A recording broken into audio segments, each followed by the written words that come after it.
Napapakamot na lamang sa ulo ang binatang si Lorenzo nang tawagin siya ng matandang guro na si Mr. Moreno. Alam kasi ng binata na mapipiko na naman sa kanya ang kanyang guro. Religion kasi ang subject na matanda at ang subject na ito ang isa sa mga ayaw niyang pinapasukan pero wala naman siyang magagawa. Kailangan niyang humarap sa klase kahit mula pa noon hindi na siya naniniwala sa Diyos. Ikaw, Lorenzo, ano sa tingin mo ang maaaring gawin ng isang binatang katulad mo upang mas mapalakas pa yung kanyang pananampalataya sa Panginoon? Hindi kasi ako naniniwala sa Diyos pero palagay ko, mas makabubuti kung mas ipapaunawa natin sa lahat na pwede kang maging mabuting tao kahit wala kang pinaniniwalaan. Sinasabi mo bang hindi na kailangan ng Diyos para maging mabuting tao? Kayo po nagsabi niyan. Lorenzo, kailangan ko ng matinong sagot. Tinatanong kita na maayos Sagutin mo ako na maayos. Sinasabi niyo po bang hindi maayos ang sagot ko dahil hindi ito naayon sa pananaw ninyo? Ang tanong ko ay ano ang magagawa mo para mas mapalakas pa ang pananampalataya ng isang kagaya mo sa ating Panginoon? Bibigyan kita ng halimbawa. Mahalin at sundin ang kanyang utos. Kaninong utos po? Sa Diyos, kanino pa ba? Utos po ng Diyos o utos ng taong sumulat ng 10 utos ng Diyos? Lorenzo, ang utos ng Diyos ay totoong iniutos ng Diyos. Tayo mga tao ay sinasabuhay ang kanyang utos sa pamamagitan ng pagsusulat nito sa mga libro o sa mga Biblia. Ibig sabihin, walang makakapagsabi na iniutos talaga yan ng Diyos? At paano mo nasabi? Dahil hindi naman totoo. At ano naman ang nagiging basyan mo para sabihin hindi totoo ang Diyos? Dahil hindi ko siya nakikita. Ang hangin, hindi mo naman siya nakikita. Bakit ka naniniwalang may hangin? Dahil nararamdaman ko ang hangin. Mismo, ang ating Panginoon ay nararamdaman natin kahit hindi natin nakikita. Ibig sabihin, ang Panginoon ay totoo.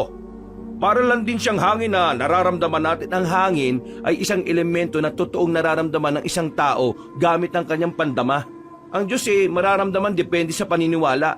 Ibig sabihin, kung ang isang tao ay hindi naniniwalang may Diyos, hindi niya yun mararamdaman kahit na kailan. Sinasabi mong nakadepende ang pagiging totoo ng Panginoon sa paniniwala ng isang tao? Opo, mahirap sabihing totoo ang magic. Kung naniniwala ka na ang magic ay kagagawan lang din ng taong gustong manlinlang ng mga uto-uto. Lorenzo, hindi ka ba naturuan ng mga magulang mo na igalang ang mga usaping relihiyon? Patay na po sila Pero bago sila namatay, naturuan po nila kami ng mga kapatid ko na igalang ang paniniwala ng iba. At kung sakaling ipipilit ng iba ang paniniwala sa akin, may karapatan akong magayag din ng sarili kong paniniwala. At dito napapasok ang tinatawag nating paggalang sa opinyon ng isa't isa. Gusto mong igalang namin ang paniniwala mo pero sinasabi mong walang Diyos sa mismong harapan namin? Sinasabi ko lang po ang paniniwala ko. Kasi tinatanong niyo ako kahit alam niyo naman na hindi ako naniniwala sa sagot na gusto ninyo. Mr. Moreno, naniniwala po ba kayong mas matalino ako kaysa sa inyo? Ha? O di po ba? Nakakainsulto kapag tinatanong ka ng isang bagay na alam mong labag sa paniniwala mo. Nako, lumabas ka nga ng klase ko. Ngayon din. Utos mo ba ito ng Panginoon? Hindi. Utos ko ito. Kaya lumayas ka. Kung sinasabi niyong totoong Panginoon, masusundin ko siya kaysa sa inyo. Kaya hindi po ako lalabas. Kung hindi ka lalabas, ako ang lalabas. Lalabas na po ako. Gigil na gigil ang kanilang guro ng mga sandaling yon. Pero para kay Lorenzo, wala naman siyang ginawang mali. Pinaliwanag lang niya kung ano sa tingin niya ang pinaniniwalaan niya. Ang ganong klaseng pag-uugali ang madalas kainisan sa kanya ng mga tao. Dahil hindi siya naniniwala sa paniniwala ng nakararami. Ang tingin sa kanya ng mga tao ay masama. Pinuntahan na lamang ni Lorenzo ang room ng kanyang kakambal na si Martino. Sa tapat na lamang siya tumambay. Mag-uuwian na rin naman nila kaya minabuti niyang hintayin na lamang doon ng kapatid. Makalipas lang ang halos 1 oras, tumunog na rin ang bell. Pagkalabas ni Martino ay agad itong lumapit sa kanya. Oh, kanina ka pa ba dyan? Bakit nandiyan ka? Wala ba kayong klase sa huling subject nyo? Meron. Pinalabas ka na naman siguro ni Mr. Moreno, no? Ganun na nga nangyari. Ano na naman ba'y ginawa mo? Alam niya naman na hindi ako naniniwala sa paniniwala nila pero palagi niya akong tinatawag at tinatanong. Pinaliwanag ko lang yung mga paniniwala ko tapos, ayun, nagalit siya. Ang sabihin mo, pinamukha mo na naman na hindi totoo ang Diyos. Siya ang nagtulak sa akin para gawin yun eh. Bakit kasi hindi mo subukan magbasa ng Biblia? Para naman Para saan? para maintindihan mo na totoong may Diyos. Ay nako, kung ipipilit mo na naman yan, tatagal tayo ng 5 oras dito sa kinatatayuan natin. Naku, bahala ka nga. Tara na. Kung hindi lang natin pag-uusapan ng tungkol sa relihiyon, palagi tayo magkakasundo. Hindi na nagsalita ang binatang si Martino. Naglakad na lamang ito palayo. Sinundan na lamang din yun ni Lorenzo hanggang sa makasakay na sila sa tricyclean at hindi pa rin sila nagpapansinan. Pag-uwi nila sa kanilang bahay, napansin agad sila ni Aling Sesa. Bakit nakasimangot itong si Martino? Nag-away na naman ba kayo? Ho? Hindi po, Lola. Yung totoo. Pinalabas siya ng teacher nila kasi nakipagtalo na naman siya kung totoo ang Diyos o hindi. Lorenzo, totoo ba sinasabi nitong kakambal mo? Opo, nakipagtalo ako. Pero sinagot ko lang naman yung mga tanong niyang naaayon sa paniniwala ko. Lorenzo naman, ilang beses ba kitang sasabihan na wag mong pasasakitin ang ulo ng teacher mo? Lalong-lalo na yung si Mr. Moreno. Sa lahat ng subject, sa kanya dapat mas nagpapakabait dahil tungkol yun sa Diyos. Tama. Na kung saan hindi ko naman pinaniniwalaan. Bakit ba hindi ka naniniwalang may Diyos? Pinalaki ko naman kayo ng maayos kahit ako lang mag-isa. Hindi ko naman kayo tinuruan na maging masama. Bakit po? Pagiging masama po bang maging kagaya ng paniniwala ko? Hindi naman sa ganoon. Ang sinasabi ko lang naman, ginawa ko ang makakaya ko para lumaki kayong malapit sa Panginoon. Pero ikaw, hindi ko alam kung ano ang nangyari sa iyo. Kung nakikita niyo po ba bilang sakit ang pagiging kagaya ko, huwag kayong magkalala. Hindi ko po kayo hahawan. Uy! Maayos ka nga sa mga sinasabi mo. Nawawalan ka na ng galang Kailangan ko nang pumasok. Nangangati na pa ako. Bumuntong hininga na lamang ang matandang si Sesa. Dumiretso naman si Lorenzo sa kanyang silid. Agad niyang hinubad ang kanyang sapatos at saka humiga sa kama. Kahit siya, hindi niya rin naman maintindihan kung bakit lumaki siyang pilosopo sa maraming bagay. Namulat siya sa ideyang ang mga bagay lang na nakikita at nahahawakan ang maituturing na tunay. Kung minsan, iniisip niya na hindi siya normal. Hindi kasi siya kagaya ng ibang binata. Mga bata pa lang sila, parang matanda na siya mag-isip. Sa murang edad, naisip na niya na ang paniniwala sa hindi nakikita ay isang malaking kalokohan. Sinubukan naman niyang paniwalaan ang paniniwala ng kanyang lola at kapatid. Pero kahit na anong gawin niya, palagi na lang niyang kinukwestiyon lahat ng turo ng simbahan. 4:00 na ng madaling araw nang magising siya. Naisip niyang galit sa kanya ang lola nila dahil hindi man lang siya ginising para kumain. Lumabas siya ng kanyang silid. Wala sa maliit nilang sala ang kanyang lola. Kadalasan kasi mga ganong oras ay gising na ang matanda. Naghahanda para sa tinitinda nitong kakanin. Sumilip siya sa silid na matanda. Nakita niyang nakahiga pa rin yon at balot na balot ng kumot. Hinipon niya ang noon nito. Nagtaka siya nang malaman na hindi normal ang init ng katawan nito. Lola, nilalagnat ka. Yung bintana. Sara! Yung aswang! Papasok! La, anong sinasabi niyo? Teka, hintayin niyo lang ako Kukuha lang ako ng gamot. Oh, anong ginagawa mo sa kwarto ni Lola? May sakit si Lola May sakit? Uulitin ko pa ba? May gamot ako rito, teka. Napainom nila ng gamot ang matanda. At makalipas nga lang ng 1 oras ay naging maayos na rin ang pakiramdam nito. Mag-uumaga na nang magkamalay na ang matanda. Nagtataka ito kung bakit sa tabi na nito nakatulog si Martino, habang si Lorenzo naman ay nakaupo lang sa gilid. Bakit kayo narito? Nilalagnat ka kaninang madaling araw Ako? Nilalagnat? Opo, may sinasabi ka pang mga aswang Aswang? Talagang sinabi ko yon? Opo, hindi nga rin ako makapaniwala na bukod sa Diyos, naniniwala ka rin may aswang. Umayos ka nga. Kung ano-ano na naman ang sinasabi mo. Lola, totoo ba talaga may aswang? Nako, gising na. Hindi ko alam kung bakit ko sinabi ang aswang. Pero totoo naman talagang may ganon. Meron ba nun dito sa atin? Oo, noon. Pero hindi ko alam kung meron pa nun dito. Lalo na sa panahon ngayon. unti-unti nang nagiging moderno ang mundo natin. Ayaw ko na lang po magsalita. Mas mabuti pa ngang wag na. Ang mabuti pa, maligo na kayo at magluluto na ako ng pang-agahan. Mamaya papasok na kayo. Magpahinga ka na lang la. Ako nang bahala magluto ng agahan. Sawa na ako sa sunog na isda, no? Di huwag kayong kumain.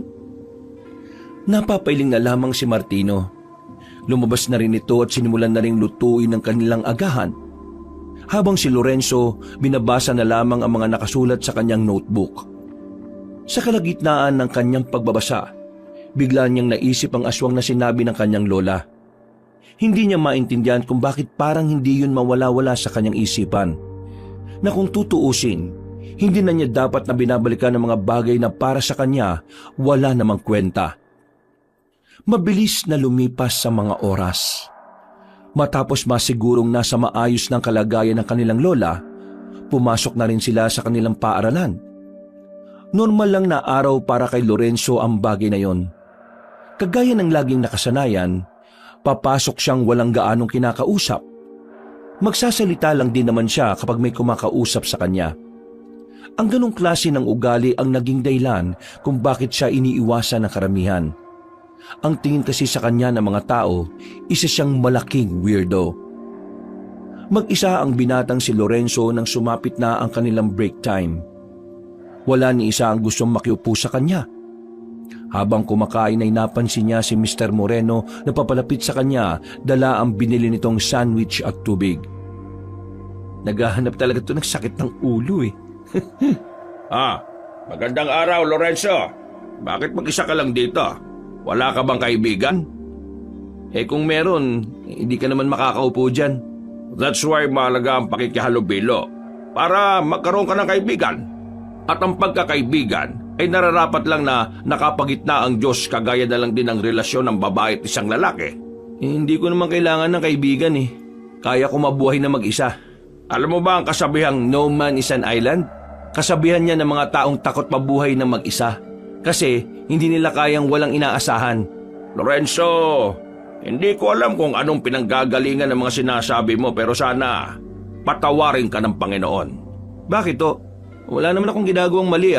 Ang hindi manampalataya sa Kanya ay isang malaking pagkakamali. At ang guluhin ang utak ng may mga sariling paniniwala ay hindi pagkakamali? Alam mo, kakainin ko na lang itong pagkain ko. Pwede ba akong umupo rito? Kanina ka pa nga po nakaupo . Napapailing na lamang ang guro na si Mr. Moreno. Sa hindi inaasahang pagkakataon, napansin niya ang bagay na nasa kamay ni Mr. Moreno. Isang pulseras na may palawit na tatsulok.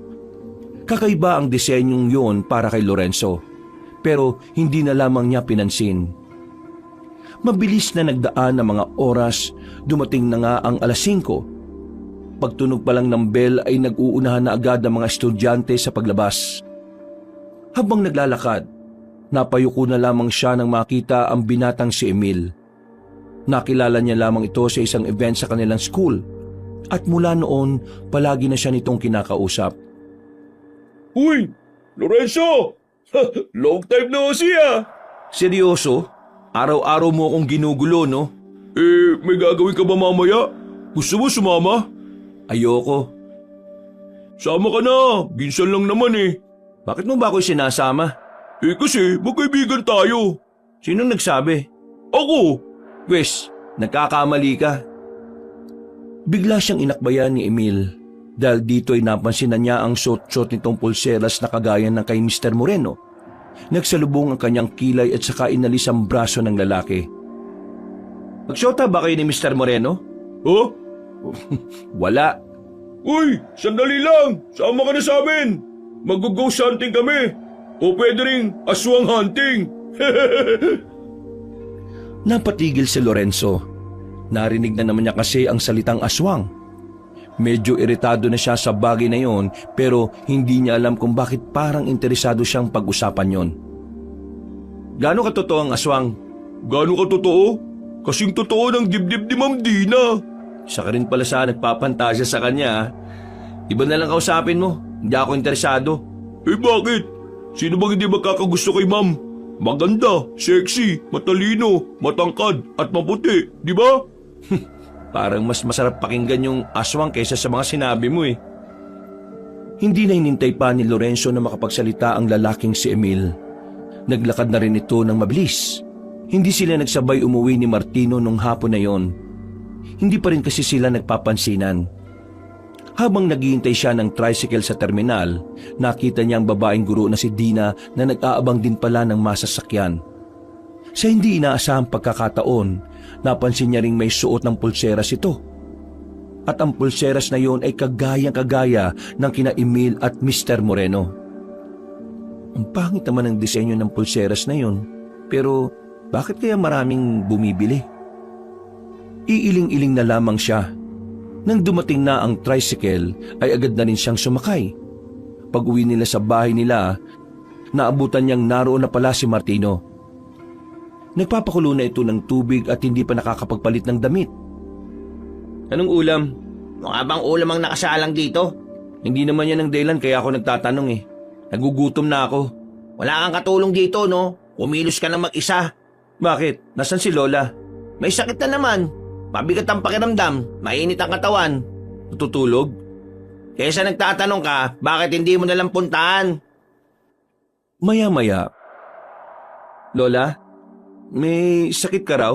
Oo nga eh. Hindi ko rin alam kung bakit ako nagkasakit ulit. Ayos naman na ako kanina. Baka nabinat ka yata. Apo, huwag kayong masyadong kumakausap ng hindi nyo kilala. At huwag kayong basta-basta sasama sa kung sino-sino lang. Mali po yata kayo ng kinakausap la. Nasa labas po yung dapat makarinig niyan eh. Basta, makinig na lang kayo sa akin. Para naman ito sa kaligtasan ninyo. La, bakit kung magsalita kayo parang nasa bingit na naman ang kamatayan ng pamilya natin? Basta, huwag kayong sasama at makikipag-usap sa kung sino. Sabihan mo rin ang kapatid mo. Kung ano man ang dahilan nyo, sige po.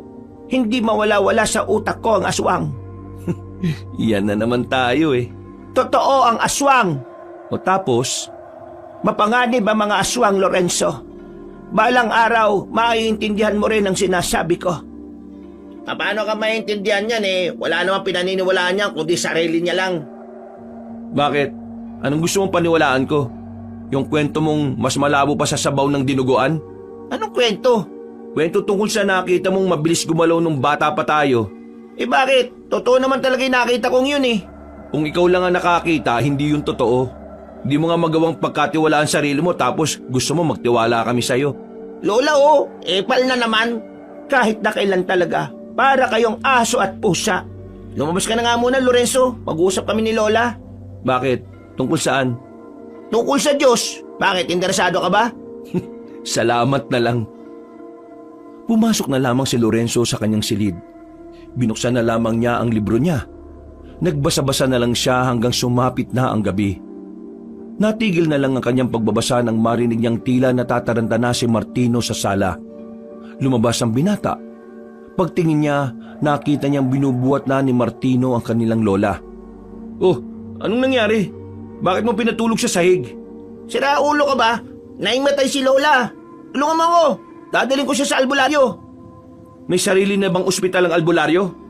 Doon ang sinabi ni Lola eh. Kaya tulungan mo na lang ako, visit ka. Marami nilang inalalayan ng matanda. Dinala nila ito sa bakuran at agad din namang nakapara ng tricycle ang lalaking si Lorenzo. Manong, sa Sitio 4 po. Pinandar agad ng matandang driver ang tricycle. Hindi naman kalayuan ang tinitirhan ng albularyo mula sa kanila. Kaya agad din naman silang nakarating doon. Tao po! Tao po! Anong kailangan? Siya, anong nangyari sa kanya? Magkakilala kayo? Oo, ano ba nangyari sa kanya? Sigurado kang hindi ka naging kabit ni Lola? Ano ba pinagsasabi nitong taong ito? Pag ina pong intindihin niyan, sira ang ulo niyan eh. Ito po si Lola, nahimatay. Pero bago yun, sabi niya puntahan daw namin itong address na ito. Agad silang pinapasok ng matandang si Hector.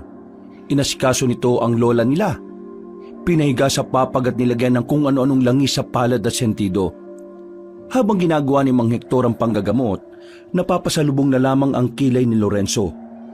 Hindi niya maintindihan kung bakit ang daming tao na naniniwala sa mga albularyo. Para kasi sa kanya, Ang tanging dapat lang pagkatiwalaan pagdating sa kalusugan ng tao ay ang mga doktor. Wala bang ginawa ang lola ninyo bago siya nagkaganito? Laging naalis si Lola. Naglalako ng kakanin. Pero wala naman siyang nabanggit sa amin na may nararamdaman siya bago yan. Kung ganon, masama ang kutob ko. Bakit po? Ano pong sa tingin niyong nangyari kay Lola? Malakas ang inala ko na meron siyang nakadaupang palad na aswang. Sandali. Sinasabi niyo bang meron na namang aswang dito sa atin? Matagal naman nang may aswang dito sa atin, pero hindi lang talaga natin malaman kung sino. Kasi nagkakatawang tao sila. Isa pa, hindi lang dito sa atin meron, sa buong probinsya natin. Pwede po ba ako magtanong? Ano itatanong mo? Nilikha din ba ng Diyos ang mga aswang? Di ba ang sabi ng mga relihiyosong tao kagaya ng kakambal ko, lahat ng may buhay sa mundo, Diyos ang gumawa? Tama ka. Lahat nga ng may buhay sa mundo ay likha ng Diyos. Pero ang mga aswang, itinuturing silang patay o walang buhay sa simula pa lang. Dahil ang kaluluwa na meron sila ay hindi nanggaling sa kaharian ng Panginoon. Sila ay nanggaling sa kaharian ng Diablo. Kaya ang mga aswang, hindi sila nilikha ng Diyos. Isa silang mga nilalang na kailangan mawala sa mundong ito. Paano niyo sila ituturing na patay kung, Mang Hector, magiging maganda na ba ang kalagayan ni Lola? Teka, nagsasalita pa ako eh. Hindi mo ito moment. Moment ito ni Lola. Magiging maayos na rin ang lola mo. Kailangan ko lang muna siyang obserbahan. Ano ba talagang naging dahilan kung bakit siya nagkasakit? Ang isang tao, kapag meron siyang nakatitigan na aswang ng higit sa 10 minuto, nagkakaroon ng pagkakataon na mapasok ang kamalayan ng isang tao. Ginagawa nila ito kapag gusto nilang kontrolin ang biktima nila. Itong dahilan kung bakit nagkasakit ang lola ninyo. Parang hipnotismo? Tumpak! Bakit naman gagawin ng aswang yung kay Lola? Malalaman nyo rin sa oras na sabihin na sa inyo ng lola ninyo. May isa pa sana akong katanungan. Iisa pa talaga. Pambihira to. Hayaan mo siya. Gusto ko mga tinatanong niya eh. Sige, ano mang itatanong mo, iho? Naging kabit ka ba ni Lola? Manahimik ka na lang. Napakamot na lamang sa ulo si Lorenzo. Makalipas pa ang halos 1 oras, muli nang nagkaroon ng malay ang matandang babae. Nagtataka pa nga ito nang mapansing nasa ibang bahay ito. Agad na pumasok ulit ng bahay ang kambal nang marinig nilang nagkamalay na ang kanilang lola. Naabutan nila itong nilalagyan ni Mang Hector ng langis sa sentido nito. Uy, ang sweet ah. Uy, mais ka nga. Maayos na ang kalagayan ng lola ninyo. Naku, mabuti naman kung ganun. Lola, paano kayo nagkakilalang dalawa? Si Hector ay kumpare ng lolo ninyo. Kaya pala. Kaya pala ano? Kaya pala magkakilala kayo. Kayong dalawa, mag-iingat din kayo. Sinabihan na po ako ni Lola. Bakit? Wala naman kaming kasalanan sa aswang ah. Makinig na lang kayong dalawa. May ibibigay akong pangontra para sa inyong dalawa. Heto, suotin niyo ang kwintas na ito. Kapag sinuot niyo ito, maiilang ang mga aswang na lapitan kayo. Isang kwintas na may palawit na ano ito? Gintong pangil. Hindi to ginto. Tanso lang ito na may halong bakal. Alam ko, pero may kasamang orasyon at ritual ang kwintas na yan, pangontra yan sa mga aswang. Kaya lagi niyong dapat suot yan lalo na kung lalabas kayo ng bahay.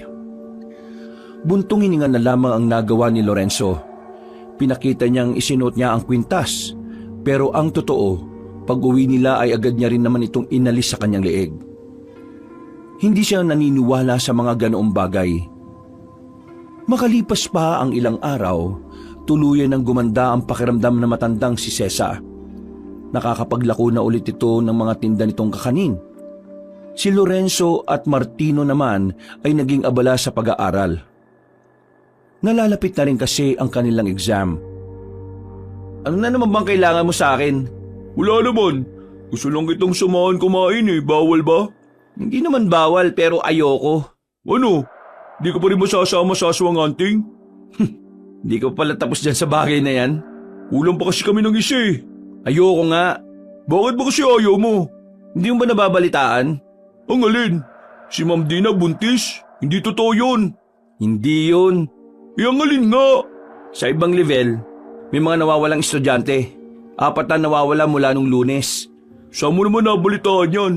Wala nga kumakalat na ganyan dito sa school natin Narinig ko sa faculty. Tapos tatanungin mo ako kung nabalitaan ko? Basta, ayaw kong sumama. At baka pati ako mawala rin. Hindi naman ako kidnapper Hindi nga, pero parang. Tapos ka na agad kumain. Wala pang bawas ang pagkain mo Hindi pa ako tapos. Lilipat lang ako ng upuan. Kaya huwag mo na akong sundan bago pa ako mawalan ng gana. Mag-isang kumain ang binatang si Lorenzo sa sulok. Sanay naman na siyang walang kasabay. Sadyang si Emil lang naman talaga ang nagpupumilit na kaibiganin siya. Habang nanguya, napapaisip siya kung ano nga ba talaga ang nangyari sa mga estudyanteng nawawala. Hindi rin nila alam kung bakit parang hindi yung pinapaalam sa buong school. Tingin ni Lorenzo, ayaw ng mga namumuno na madungisan ang pangalan ng paaralan nila. Natapos na rin ang break time. Bumalik na si Lorenzo sa kanilang silid. Wala naman siyang gana. Kung siya lang ang masusunod, ayaw na sana niyang pasukan ang subject ni Mr. Moreno. Pero sa ngalan ng attendance at ang karagdagang grado, tinitiis na lamang niya ang mga naririnig niya. Bukod sa tingin ni Mr. Moreno, pinakaayaw niya lang talaga ay ang tinatawag pa siya para sumagot. Hindi maaaring magsama ang babae at lalaki sa isang silid kung sila ay hindi pa kinakasal. Labag sa paningin ng Diyos ang pagsasamang walang basbas ng simbahan at ng Panginoon. Kaya nga sa panahon ngayon, mas mainam pa rin na alam nating magpigil, magtiis at igalang ang katawan ng isa't isa. Ang isang relasyon na pinagigitnaan ng Panginoon ay siyang pinagpapala. At sa tingin nyo, tama ba ang ginagawa ng ibang magkarelasyon na bago sila magpakasal nagsasama na sila sa iisang bahay? Ikaw Lorenzo, anong masasabi mo? Magandang hapon po, Mr. Moreno. Seryoso po ba kayo na akong gusto niyong sumagot sa katanungan na yan? Oo naman. Bakit naman hindi? Parte ka ng klaseng ito. At tingin ko, marami naman kaming matututunan sa iyo. Alam ni Lorenzo na balak lamang siyang ipahiya ng kanilang guro. Kaya siniguro niyang sa sandaling yon, hindi siya ang magmumukhang tanga. Tinatanong niyo ako kung tama bang magsama ang babae at lalaki sa isang bahay nang hindi pa kinakasal? Ang sagot ko po tama. Paano mo naman nasabing tama? Marahil sa pananaw ng mga kagaya niyong sumusunod sa utos ng simbahan ay mali yun. Pero para sa akin, na mas tinitingnan ng pagiging praktikal, tama lang na magsama sila bago ikasal. Unang-una, kung magsasama sila sa isang bahay ng ilang taon bago ang kasal, mas magkakaroon sila ng panahon para kilalanin ang mga sarili nila. Yun ang magsisilbing practice nila bilang mag-asawa. Makakatulong to sa kanila sa pagdedesisyon kung kakayanin ba nila ang buhay mag-asawa o hindi. Mas makikita nila ang mga kahinaan at kalakasan ng bawat isa dahil mas magkakaroon sila ng oras na tutukan ng isa't isa. Kung magsasama lang sila pagkatapos ng kasal, pareho silang mangangapa sa buhay mag-asawa. Wala silang alam At dahil wala silang alam, makikialam ang mga magulang nila. At dahil makikialam ang magulang nila, mawawala na ng saysay ang salitang pag-aasawa. Mas mahihirapan silang makilala ang bawat isa kung saka lamang sila magsasama. Pero kung matagal na silang magkasintahan, hindi ba dapat kilala na nila ang isa't isa? Iba ang buhay magkasintahan sa buhay ng pag-aasawa. Nagbabago ang ugali at pag-iisip ng tao kapag nagiging mag-asawa na sila Yung magkasama sa isang bubong, marahil dahil sa mga responsibilidad, sa mga bayarin, sa mga obligasyon at dahil na rin sa pagkakaroon ng dagdag na mga goal na dapat maabot. Seryosong usapin na ang pag-aasawa Iba ang pagkakakilala mo sa kasintahan mo noong nobyo o nobya mo pa lang siya. Magkakaroon pa rin ng pagbabago sa kanya sa oras na kinakailangan na niyang magseryoso sa buhay At ang mga pagbabago na yon ay hindi mo agad makikita kung hindi mo yun malalaman bago ang kasal. Kaya naman, para hindi tayo matali o makulong sa mga maling tao, para sa akin, mas maganda kung magsasama na muna kayo bago kayo ikasal. Sa pagli-live-in pa lang, malalaman mo na kung anong klaseng tao siya bilang asawa, hindi bilang kasintahan. Sinasabi mo bang hindi na mahalaga ang kasal kasi mas mainam na mag-live-in na muna para makilala ang mapapangasawa mo? Ganun ba? Wala naman akong sinasabi na hindi mahalaga ang kasal. Pero sinasabi ko lang na huwag nating gamitin ang kasal para diktahan ng tao paano niya kikilalanin ang mapapangasawa niya. Huwag nating hayaan na ang kasal ang maging dahilan kung bakit hindi tayo makawala sa mga taong hindi natin dapat pinapasok sa buhay natin. Paano mo kami mapapasang-ayon sa mga sinasabi mo? Naranasan mo na bang magkaroon ng asawa? Nagtawanan ng buong klase. Nakaramdam ng pagkapahiya si Lorenzo noong mga oras na yon. Pakiramdam niya ay sinimulan na ni Mr. Moreno na mangyari ang binabalak nito. Huminga si Lorenzo na malalim. Hindi siya papayag. Ano po sa tingin niyo ang mararamdaman niyo kapag meron kayong ninakaw na mahalagang bagay para sa iba? Ha? Wala itong koneksyon sa pinag-uusapan natin. Kung masasagot mo, meron. Anong mararamdaman ko kapag may ninakaw akong mahalagang bagay sa ibang tao? Hindi naman ako ganong klase ng tao eh. Sabihin na natin na kunwari, masama kang tao. Kung masama akong tao, malamang kakabahan ako. Baka mahuli ako eh. Matatakot. Di ba gano'n naman ang mga magnanakaw? Gagawa sila ng kasalanan pero kapag nagawa na nila saka lang nila may isip na mali ang ginawa nila. Yun dahil sa pagiging makasarili nila at sakim. Paano nyo nasabi yan? Naranasan nyo na rin po bang magnakaw? Ha? Naranasan nyo na po bang magnakaw? Yung po ang tanong ko ngayon. Malamang hindi. Bakit nyo po alam ang mga bagay tungkol sa mga magnanakaw? Hindi mo naman kailangan maranasan para malaman mong isang bagay. Minsan, kailangan mo lang ding matutuhan at matuklasan. Mismo? Anong mismo? Kayo na rin ang sumagot ng tanong niyo sa akin kanina kung naranasan ko na bang magkaroon ng asawa. Iniinsulto mo ba ako? Tinatanong po kita kanina kung sigurado po kayo na tatawagin niyo ako. Wala akong ginagawang masama. Sinasagot ko lang ang mga tanong ninyo nang hindi naaayon sa mga sagot na gusto niyong marinig. Uupo na po ako. Okay lang po ba? Maraming salamat po. Natameme na lamang ang matandang guro. Pero sa kaloob-looban nito, parang gusto na nitong sumabog. Habang si Lorenzo naman, lihim na nagdiriwang ang kanyang puso. Pakiramdam niya, naipanalo niya ang argumentong sinimula ng isang matandang sabik siyang mapahiya. Maya-maya ay tumunog na ang bell. Nauna nang tumayo sa kinauupuan ng binatang si Lorenzo nang marinig ang hudyat ng uwian. Hindi na niya nilingon pa si Mr. Moreno dahil alam niyang masama na naman ang tingin nito sa kanya. Sa kakamadali niya, nakabanggaan niya sa pasilyong babaeng guro na si Dina. Ang guro na halos pinagpapantasyahan ng lahat ng lalaking estudyante. Ayos ka lang ba? Pasensya na ha, at hindi kita nakita. May tinitingnan kasi akong papel eh. Ayos lang naman po. Hindi rin ako nakatingin kaya kasalanan ko rin. Sandali lang. Ikaw yung kapatid ni Martino? Kambal ba kayo? Magkamukha kayo eh. Sa kasamaang palad, opo. Kambal nga kami. Alam mo bang tuwang-tuwa ang mga guru sa kanya? Lalong-lalo na si Mr. Moreno kasi talagang malapit sa Panginoon ang kambal mo eh. Ayos yan. Ikaw rin. Kilalanin mo rin ang Panginoon. Ay, Huwag na po kayo magtangka, ma'am. Malapit nang mapanot si Mr. Moreno sa konsumisyon sa akin. Isipin niyo na lang po na hindi bagay sa babae kapag panot. Sige po, aalis na po ako. Sige, bye. Pagtalikod ng guro sa kanya, sa hindi malamang dahilan ay meron siyang naamoy na kakaiba mula roon. Mabango naman si Dina, pero hindi maintindihan ni Lorenzo kung bakit siya nakakaamoy ng parang malansa. Nang lingunin niya ulit ang babaeng guro, nagtaka siya kung bakit bigla na lamang siyang kinabahan sa ngiti nito sa kanya. Nung oras na yon, nakaramdam siya ng pagkahilo. Agad-agad na sumama ang kanyang pakiramdam. Napahawak siya sa pader nang maramdamang parang tutumba siya. Uy!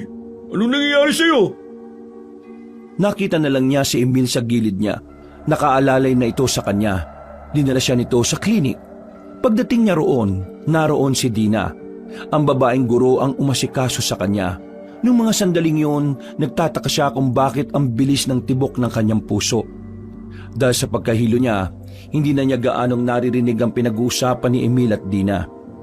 Nagtataka siya kasi base sa nakikita niya, parang malapit sa isa't isa ang dalawa. Hindi maganda ang kutob niya, kaya kahit nahihilo, tumakbo siya palabas ng klinik. Nakasalubong niya ang kakambal na si Martino. Hinawakan niya ito sa balikat at takmang tutumba. Uy, ano bang problema mo?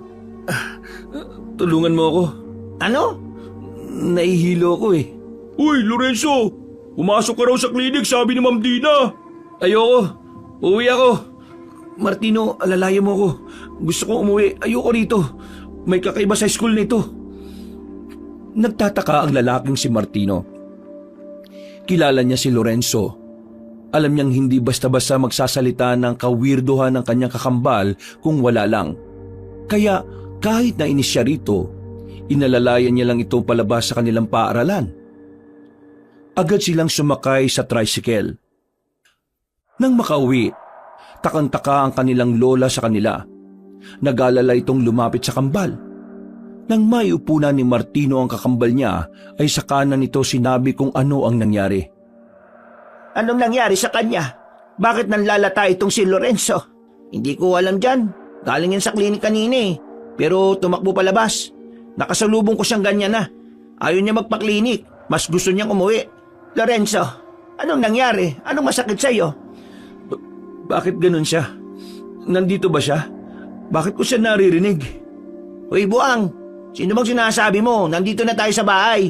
Hindi, nandito siya. Tawagin mo nga si Hector. Bakit la? Ano ba sa tingin niyo nangyayari sa kanya? May nangyayaring hindi tama. Nagmamadaling makalabas ng bahay ang lalaking si Martino. Pagbalik nito ay kasama na nito ang albularyo.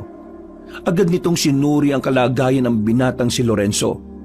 Nalaman agad nito na may kinalaman ng aswang sa nangyari. Hindi nagsayang ng oras ang albularyo. Kung anong ginawa nito kay Aling Cesa ay siya ring ginawa nito kay Lorenzo. Isang oras lang ang nakalipas na wala na rin ang mataas na init ng katawan ng binata. Kalauna na ay nagkaroon na rin ito ng malay. Nagtataka habang salubong ang kilay na nakatingin sa kanila. Huwag mo kaming tingnan ng ganyan. Tinulungan ka namin para gumaling ka. Gumaling? Ano bang nangyari sa akin? Inuwi ka ni Martino ng mataas ang lagnat mo. At may mga sinasabi ka sa amin na hindi namin maintindihan. Gaya ng alin? Sabi mo, nandito siya kasi naririnig mo. Sino? Aba, ewan ko sa'yo. Iho, naalala mo ba mga nangyari bago ka nagkasakit? Baka may aswang kang nakadaupang palad.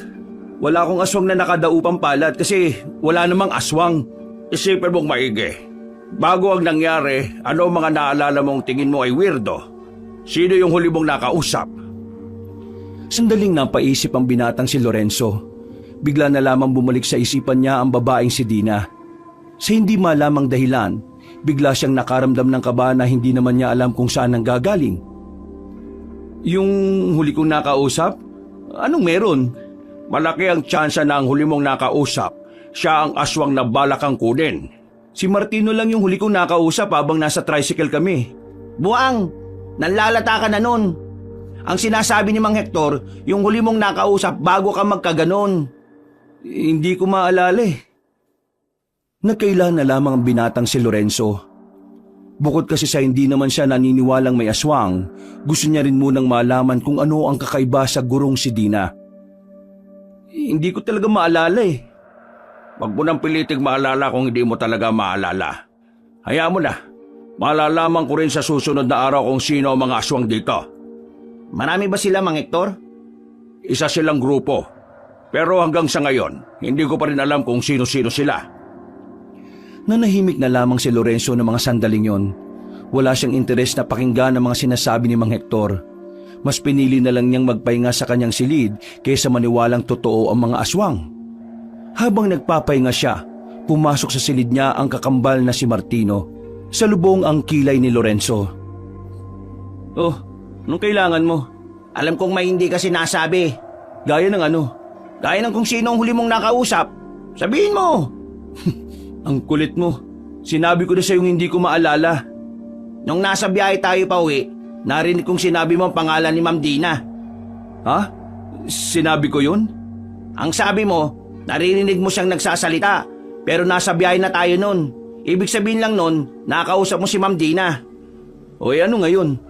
Ibig sabihin, aswang si Ma'am Dina? Paano naman magiging aswang si Ma'am Dina malapit yun sa Diyos? Siya nga yung huli kong nakausap eh. Di ba sinasabi na matanda kanina kung sino yung huli kong nakausap? Aswang yun? Meron ko pa bang ibang nakausap? Kasi imposibleng si Ma'am Dina yun eh. Kung wala ka nang sasabing matino, alam mo, mabuti pa umalis ka na lang. Oy, field trip natin sa susunod na linggo ah. Sasama ka raw, sabi ni Lola. Hindi ka pwedeng humindi. Nakapagbayad na ako kanina. Jesus, pambihira. Alam mo namang ayaw ko sa maraming tao eh. Eh di sana, hindi ka na nag-aral. Napapailing na lamang si Lorenzo. Humiga na lang siya. Nakatingin sa kisame. Napapaisip kung ano nga ba talaga ang nangyari at bakit bigla na lang siyang nanlanta. Makalipas ang maraming araw, dumating na rin ang kanilang field trip. Dahil ayaw naman ni Lorenzo nang manghinayang ang kanyang lola, pinilit na lang din niyang sumama. Saka malas-malasan pa, nakatabi niya sa upuan ng kakambal niya. Bakit ba kailangan dito ka pa umpo sa tabi ko? Bakit? Gusto mo bang nakaupo ko sa bubong? Kung pwede lang eh. Di ka na nga sana kasama eh. Eh yun nga ang gusto ko, di ba? Sus, kunwari ka pa. Oh, anong klaseng libro yan? Bakit mo tinatanong? Kasi gusto ko malaman. Libro to na bigay ni Mang Hector sa akin. Tungkol ito sa mga aswang. Lumang libro. Pero maganda raw ang kwento rito kasi totoong nangyari. Naniwala ka naman. Siguro kaya ka ganyan kasi ang layo ng loob mo sa Diyos eh, no? Eh di ganyan pala ang ugali ng malapit sa Diyos. Pakialamero. Uy, kwentong aswang yan ah. Pwede ba, Hiram? Di naman tayo close ah. Bumalik ka na nga sa upuan mo. Ay, sorry. Akala ko kasi si Lorenzo eh. Seryoso ka ba? Alam niyo ba, may nakita na kaming aswang nitong nakaraang gabi. Totoo ba yan? Ayaw niyo maniwala. Sumama kayo sa amin bukas ng gabi. Tuturo namin sa inyo kung saan namamalagi yung mga aswang. Mas maniniwala pa akong hindi ka naligo bago pumunta rito kaysa sa aswang na yan. Ay, bumalik na kayo sa upuan niyo at baka matumba pa kayo. Malas. Bakit si Mr. Moreno pa guardian natin? Hindi naman natin advisor yan. Sa mga lumipas na oras, kung saan-saan sila nagtungo, lahat ng kilalang pasyalan ay napuntahan na nila. Bandang 6:00 ng gabi, tumigil na sila sa isang malawak na kapatagan na napapalibutan ng matataas na puno. Sa parting yun sila maglalatag ng mga camping tent. Mga bandang 11:00 ng gabi, nagsimula na ang mga aktibidad na kanilang gagawin. Habang si Lorenzo nanatili lang sa loob ng tent niya. Nakatanaw lang sa mga yon at tamad na tamad. Wala naman akong gagawin dito, bakit pa ako sumama? Oh, Lorenzo, bakit ka nandyan? Ayaw mo bang sumali ron? Napalingon ang binata nang marinig niya ang tinig ni Dina sa gilid. Nakita niya ang babaeng guro na nakatingin sa kanya habang malapad ang ngiti. Sa hindi na naman malamang pagkakataon, naramdaman na naman niya ang kaba. Hindi siya tumingin sa babae. Bigla na lang kasi siyang nagkaroon ng kaisipan na baka maulit na naman ang nangyari. Wala akong gana eh. Bakit naman? Kung ayos lang po, huwag niyo po muna akong kausapin. Gusto ko pong mapag-isa eh. O sige, walang problema. Pag-alis ng babae, naamoy na naman niya ang lansa na nagmumula roon. Pero sa pagkakataong ito, hindi na siya nakaramdam ng pagkahilo. Hindi niya lang maamin sa sarili pero may kutob na rin siya na hindi pangkaraniwan ng babae. Labag man sa kalooban niyang isipin na hindi tao ang babae pero yun talaga ang nagsusumiksik sa kanyang utak. Sumpa ba to? Sumpa ba na maramdaman kong malapit na akong maniwala na may aswang?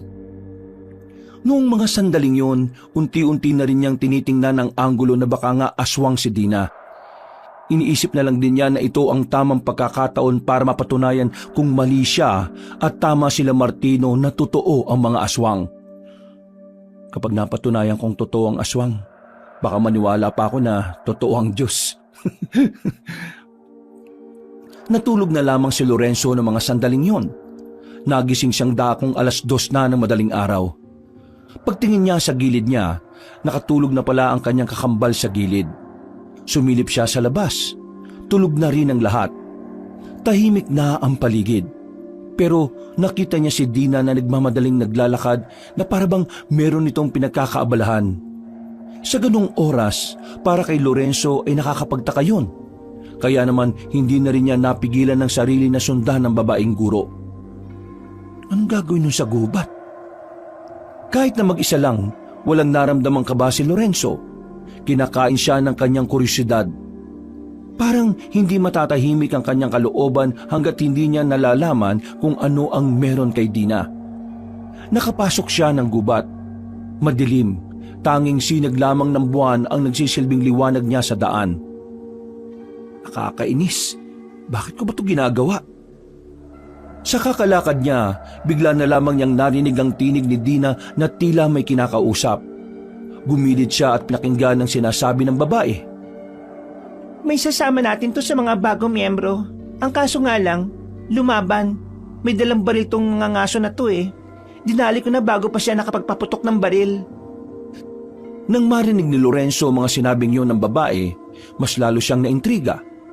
Mas lalo siyang napaisip kung ano nga ba talaga ang meron sa guro na yon.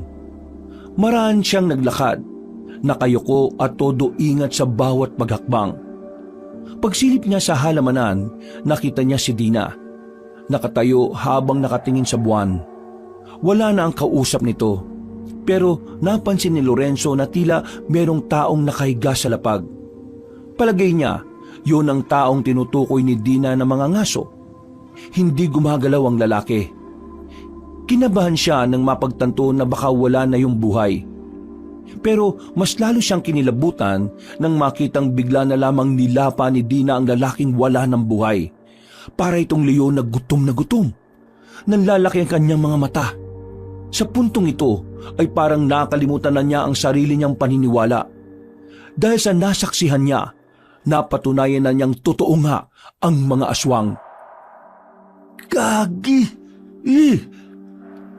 Napalingon ng babaeng si Dina nang maramdaman siyang naroon.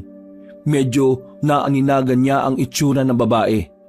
Nanginig ang tuhod niya sa takot. Pero ginawa niyang lahat ng makakaya para makaalis doon. Ligtas naman siyang nakabalik sa kanilang tent. Nagising si Martino nang masagi niya ito. Napansin siya ng kanyang kakambal na parang hindi siya mapakali. Uy, anong nangyayari sa'yo? Uy, bakit ka nanginginig? Napabangon si Martino. Si Lorenzo naman parang naninigas ang kamay. Sinampal siya ng malakas ni Martino at dahil dito tila natauhan siya. Kumalma ang kalooban ni Lorenzo. Anong nangyari sa'yo? Bakit galing ka sa labas? Martino, naniniwala na ako may Diyos. Ano? Totoong Diyos. Tama kayo. Pinagsasabi mo. Bakit? Nakita mo na ba si Jesus sa labas? Eh sabi mo maniniwala ka lang kapag nakita mo siya, di ba? Ang sabi ko, kapag napatunayan kong totoo ang aswang, ibig sabihin, totoo ring may Diyos. Eh teka, nakakita ka ng aswang? Hindi totoong hindi ko maalala kung sino yung huli kong nakausap. Naalala ko yun, pero hindi ko lang sinabi kasi ayaw kong maniwala eh. Eh ano ba talaga? Diretsuhin mo na nga ako. Si Ma'am Dina. Si Ma'am Dina ang huli kong nakausap. Nagkatitigan kami ng matagal. Pag alis niya, ayun, nahilo ko bigla. Nung dinala nila ako sa klinik, naririnig ko yung boses niya na bumubulong sa akin. Hanggang sa tricycle, naririnig ko yun. Kaya mula nun, napaisip na ako kung anong meron sa kanya eh. Kaya ngayon, nung makita ko siyang pumasok sa gubat, sinundan ko siya. At nakita ko, may kinakain siyang lalaki, isang mga ngaso. Biglang nagtayuan ang balahibo ni Martino. Sa mga pagkakataong yon, malala ang kilabot niya dahil ang kwentong yon ay nanggaling pa mismo kay Lorenzo na alam naman niyang hindi gagawa ng kwento tungkol sa mga aswang. Si Ma'am Dina?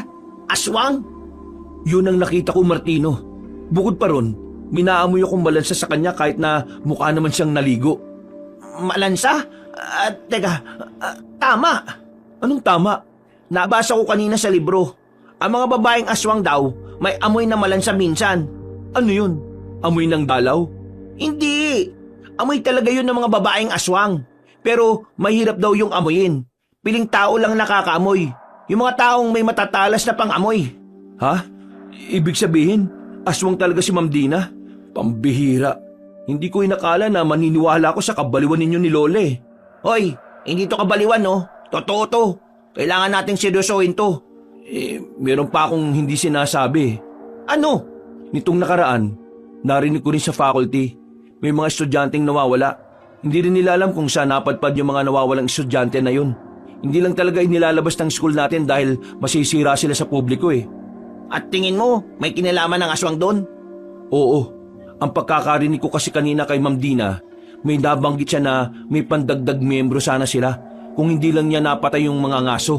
Ibig sabihin, totoo nga ang sinabi ni Mang Hector, meron silang grupo. Kailangan na nating ipaalam sa principal to. Hindi, wag muna. Ha? Bakit hindi? Kasi wala tayong kasiguraduhan kung sino pa ang mga aswang sa school. Baka mamaya, yung principal aswang din. Sa mga pulis, doon natin sabihin. Useless, hindi sila maniniwala. Kailangan ko bang paliwanag sa iyo kung bakit? Hindi na. Hindi maganda tong nangyayari. Diyos ko, Panginoon, gabayan mo sana kaming lahat na makauwi ng ligtas. Uy, ginagawa mo. Nagdarasal. Mabuti ba sumabay ka na? Pwede bang saka ako nagawin yan? Kanino ko lang sinabi na naniniwala na akong may Diyos eh. Naku, bahala ka sa buhay mo. Basta ako magdarasal. Noong mga sandaling yon, hindi na nakatulog ang magkapatid. Kinakabahan silang dalawa na baka makahalata sa kanila si Dina. Nanatili lang sila sa loob ng kanilang tent. Nakahinga sila ng maluwag nang mapansin nilang maliwanag na sa labas. Mapungay ang mga mata ng kambal. Pero kailangan na nilang magligpit para sa kanilang pag-uwi. Habang naglalakad pabalik ng kanilang service na bus, napansin ni Martino na tila may kulang sa mga kaklase niya. Dalawa ang nawawala. At parang wala namang pakialam si Dina na isa sa kanilang nagsisilbing guardian. Martino, bakit? May problema ba? Kanina pa kita napapansin na lingon ka ng lingon napansin ko lang po kasi na wala si Diego at Maria. Ah, si Diego at Maria pala. Maaga silang umalis kanina. May emergency daw sa bahay nila. Ano raw po yun? Hindi ko na inalam. It's a private matter. Baka tungkol sa pamilya. Ngumiti na lamang ang babaeng guro. Pero sa loob-loob ni Lorenzo at Martino, nung oras na yon, alam nilang nagsisinungaling ang babae sa kanila. Pagdating nila sa bus, nakatinginan si Lorenzo at si Dina. Agad namang umiwas ng tingin ng binata. Nababahala siya na baka may gawin na naman sa kanya ang babae. Habang umaandar ang bus, Martino, may tanong ako. Ano yun? Yung Diyos ba? Alam niya na agad kung sino yung mga aswang? Alam ng Diyos ang lahat, no? Bakit hindi na lang natin siya tanungin para malaman na agad natin kung sino yung mga iiwasan? Hindi nakikialam ang Diyos. Bibigyan niya lang tayo ng mga gabay. Hindi siya makikialam? Bakit? Hahayaan niya lang tayong mapahamak? Pagsubok itong binibigay niya sa atin. Kaya hahayaan niya lang tayong lagpasan to. Huwag kang mag-alala. Hindi niya naman tayo bibigyan ng pagsubok na hindi natin kakayanin Kakayanin naman pala natin eh. Paano pa nasabing pagsubok yon? Ay naku, ewan ko sa'yo. Napapakamot na lamang sa ulo ang lalaking si Lorenzo. Nakatulog na sila sa biyahe nung oras na yon. Hapon na nang makabalik na sila sa kanilang paaralan. Pagbaba nila ng bus, nakita nilang nakatingin pa rin sa kanya si Dina. Seryosong tingin ito sa kanya. Wala na ang ngiting lagi niyang nakikita. Hindi na lamang pinansin ni Lorenzo ang bagay na yon. Pumara na lamang sila ng tricycle. Pag-uwi nila, nagtataka sila kung bakit naroon si Mang Hector. Pagkakita pa lang nila sa mukha nito, nahalata na agad nila ang pag-aalala. Oh, Mang Hector, bakit kayo nandito? Ang lola ninyo, Bakit? Anong nangyari sa kanya? nilaso ng aswang. Ano po? Agad-agad silang tumakbo sa loob ng bahay. Pagtingin nila sa matandang babae, nakita nilang kulay ubi na ang labi nito. Ang kuko nito sa paa at kamay ay ganun na rin ang kulay. Walang malay si Aling Sesa. Malamig din ng palad. Anong nangyari? Bakit sila nalaso ng aswang? Bago siya magkaganyan, nakapagkwento pa siya sa akin. Ang sabi niya, merong isang lalaking aswang ang bumili sa kanya. Nagkadikit ang mga kamay nila nang mag-abot siya ng sukli. Yung aswang na yun pala, may laso ng kamay. Sabihin nyo, maalis nyo naman ang lason sa katawan niya, hindi ba?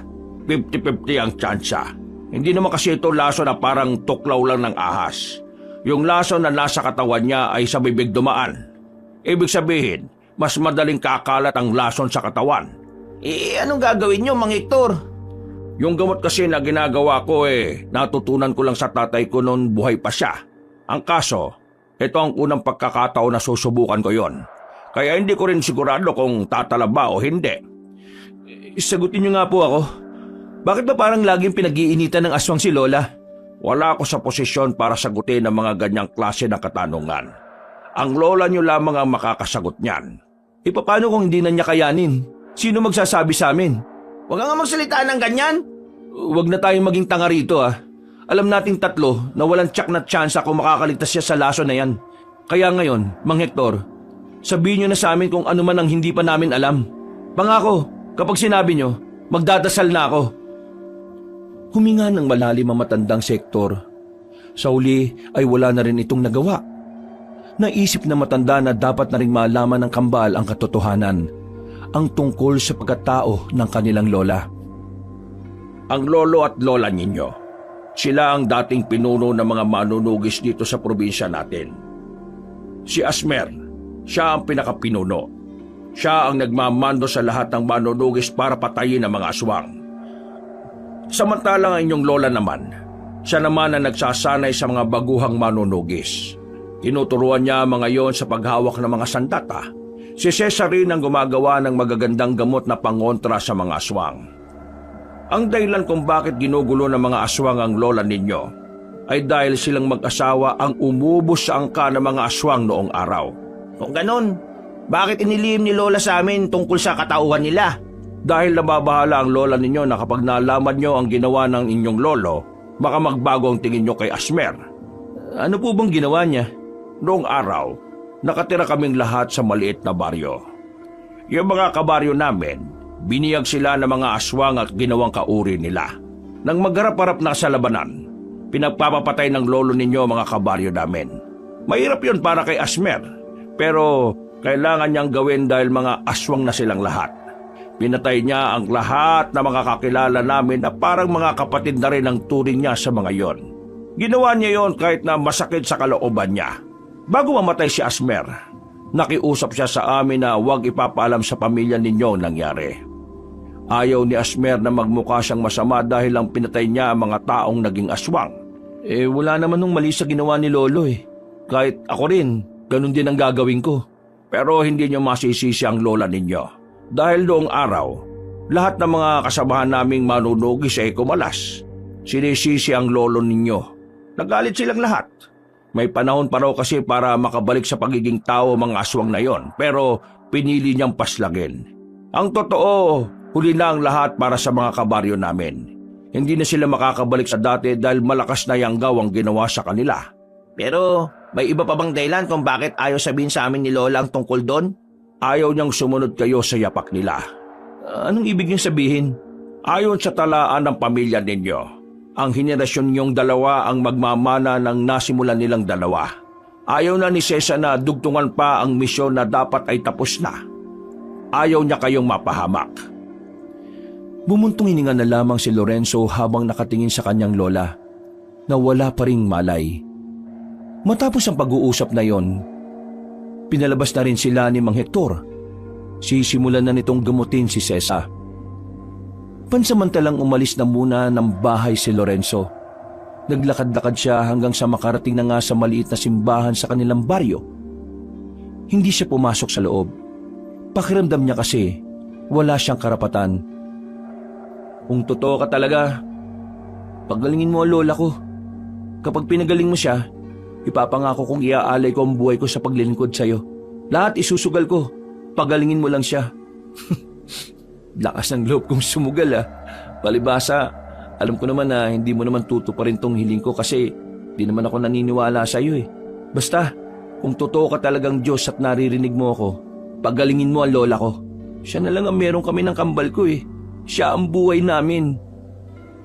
Humangin ng malakas ng mga sandaling yon. Sa hindi mapaliwanag na dahilan, gumaan ang kanyang pakiramdam. Para siyang nabunutan ng tinik. Napapangiti na lang din siya. Hindi niya kasi inakala na darating ang araw na kakausapin niya ang isang lumalang na kahit kailan hindi niya naman pinaniniwalaan noon. Nilisan niya ang simbahan. Binalikan niya ang kanyang lola. Pagpasok nila sa loob, laking gulat nila sa kanilang nakita. Hindi makapaniwala ang binatang si Lorenzo nang madatnang nakaupo na ang kanilang lola. Bumalik na ang dating kulay ng kuko at labi nito. Kahit na pawis ay kitang-kita nilang masigla na si Aling Cesa. Lola, ayos na ba kayo? Wala na bang lason sa katawan ninyo? Nasa maayos na ang kalagayan ko. Habang ginagamot ko ang lola nyo, bigla na lang nawala yung init ng katawan niya. Tapos, dumilat siya. Sabay-sabing ayos na daw siya. Tahimik lamang si Lorenzo sa gilid. Pero sa isip-isip niya, mukhang pinatunayan talaga ng Diyos na dapat siyang maniwalang may lumalang ng lahat. Pero sa kaloob-looban ng binata, masaya siya dahil nakaligtas ang kanyang lola sa tiyak na kamatayan. Pero maya-maya lang nawala ang kanyang ngiti. Sa puntong ito, nabuhay ang galit niya para sa mga aswang. Pinangako niya sa kanyang sarili na pagbabayarin niya ang lahat ng aswang. Uunahin niya sa listahan ng kanilang gurong babae na si Dina. Bago matulog, dumaan na muna siya ulit sa simbahan. Makakalahating oras na siyang nakatayo sa tapat. Hindi niya kasi alam kung papaano niya sisimulan ang pagpapasalamat. Dahil una pa lang, hindi naman talaga niya gawaing magpasalamat sa mga bagay na hindi sakop ng paniniwala niya noon. Hindi ko alam kung pinahiya mo ko nung patunayan mong totoo ka. Pero maraming salamat kasi nasa maayos na kalagayan ng lola ko. Yung usapan natin kanina, tototohanin ko yon. Tatapusin ko lang tong problemang to. Magsisilbi ako sa'yo. Ano bang pwede kong itawag sa'yo? Lord? Boss? Pre? Bro? God? Diyos? O boss na lang siguro? Boss, pasensya na kaagad kung magiging masama muna ako bago mo ako maging tagapagsilbi. Ilangan ko lang pagbayarin yung mga aswang na nagtatangka sa buhay ng lola ko Ay, siya nga pala. Baka pwede mo naman akong ipasa sa exam mo. Humangin lang ng malakas at saka umalis na rin siya sa tapat ng simbahan. Pagbalik niya sa bahay nila ay parang wala lang nangyari sa kanyang lola. Kahit si Mang Hector, hindi rin niya alam kung ano ang nangyari. Napapangiti na lamang si Lorenzo sa gilid. Bagay na ipinagtaka naman nila Martino. Kahit kailan kasi, hindi nila nakitang nakangiti ng ganoon kalapad si Lorenzo. Lumipas ang 3 araw. Lunes na naman. Sabik na sabik pumasok si Lorenzo. Hindi dahil gusto niyang matuto sa mga bagong pag-aaralan, kundi dahil gusto niyang makita ang babaeng si Dina. Uy, ang bilis mo naman maglakad. Para kang kabayo Para lang sa kaalaman mo, ang kabayo hindi mabilis maglakad. Mabilis siyang tumakbo. Sus, dami mong alam. Kesa naman wala, no? Pagkakit nila sa 2 palapag, naghiwalay na rin sila ng landas ni Martino. Magkaiba kasi sila ng silid. Pagpasok pa lang ni Lorenzo, gusto na niya kagad mag-uwian. Gusto niya kasing kumprontahin ng babaeng si Dina. Gusto niyang ipaalam sa babae na alam na niyang tinatago nitong sikreto. Bagot na bagot at tamad na tamad sa pakikinig ang binatang si Lorenzo. Bukod kasi sa hindi niya trip ang nagtuturo, napag-aralan na niya yon. Pero wala siyang magagawa kundi ang makisama. Hanggang sa nagbel na hudyat ng uwian. Yun, sa wakas, uwian na. Hindi pa nakakapagpaalam ang kanilang guro ay agad na rin siyang lumabas. Habang naglalakad, inihahanda na niya ang ballpen sa bulsa. Para kung sakaling biglang magbago ng anyo ang babaeng si Dina, madali niya itong masasaksak. Boss, rinig mo ba ako? Ikaw nang bahala sa akin Natanong na niya ang silid ni Dina nang bigla niyang makasalubong si Emil sa pasilyo. Uy, pre! Ay, tumigil ka. Nagmamadali ako. Hindi ko ba masasama sa aswang hunting? Napatigil si Lorenzo sa paglalakad nang marinig ang salitang aswang. Tila biglang naging interesado ang binata sa sinabi ni Emil. Binalikan niya ito. Tumingin-tingin sa paligid bago nagsalita. Alam mo kung saan may aswang? Oo, kaya nga sumama ka na sa amin. Mamayang gabi.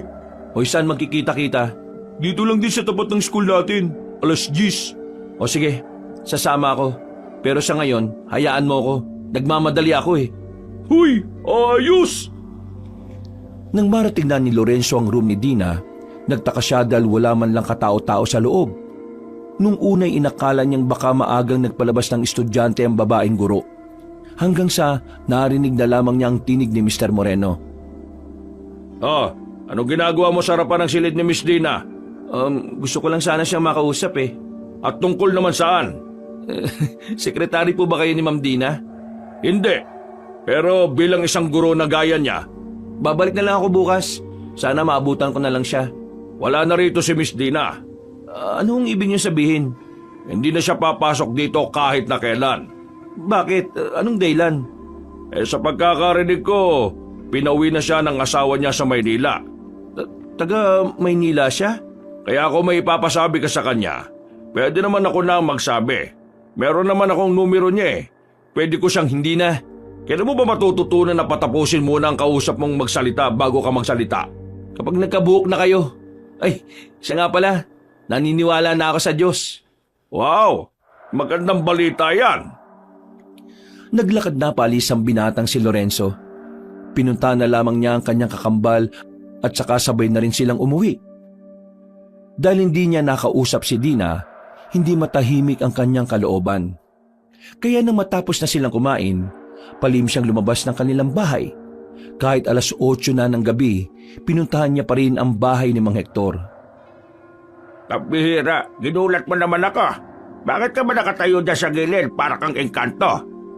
Hindi ko inakala na magugulat ka pa rin kahit wala naman akong ginagawa. Ano bang ginagawa mo rito? Ikaw lang ba mag-isa? May nakikita ka bang iba? O baka nakikita mong kasama ko si Boss? Sinong boss? Si Boss, ang nakakaalam ng lahat.